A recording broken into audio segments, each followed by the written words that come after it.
There I found a book about the life of a monk, of an American monk called Thomas Merton. It's called The Seven-Storey Mountain. His autobiography is quite famous. And I read it. The nurses forgot me and I forgot to go down. The book was so engrossing. It was an exact copy of my own life. He was a philosopher, he was left-wing in his politics, and his mother died, and he was a fan of films, and the books that he read were the books that I read. It was a mirror image of my own life, but he in America and me in Australia. So after his mother died, he worked his way to peace in a Roman Catholic monastery.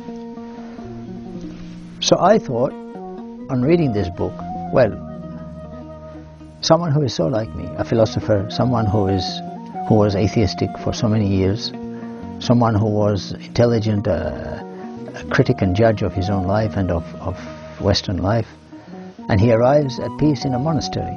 Well, maybe I can do the same. So I ignored those parts of the book which discussed his growing faith in God. He had a friend in the university who converted him, if you like, to a real faith in God. So I just took the simple idea from the book that he exchanged his university for a monastery, and in the monastery he found peace.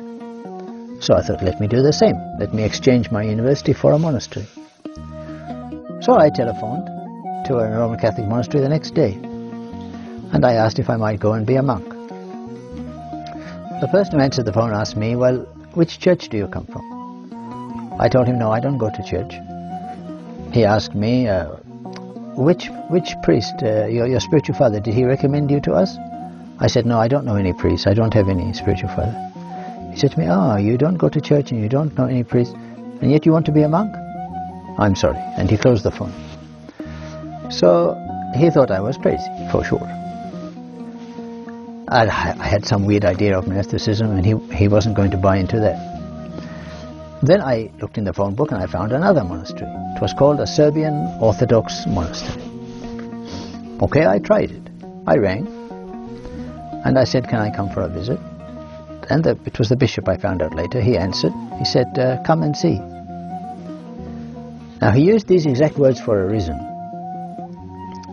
I understood, at the time I didn't connect it, but afterward I understood very well that rather than ask me questions as the Catholic priest did, he didn't want to prejudge the issue, so he just said, come and see. Now where did he find that formula of words? From the Bible. When Jesus appeared after John Baptist's arrest, the disciples of John Baptist started to change over to Jesus. And when Philip attached himself to Jesus, he discovered that this is the teacher which we want.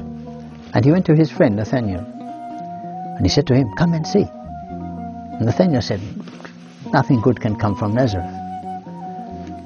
And Philip insisted, come and see, which is a non-commitment. You don't commit yourself to anything, just come and see.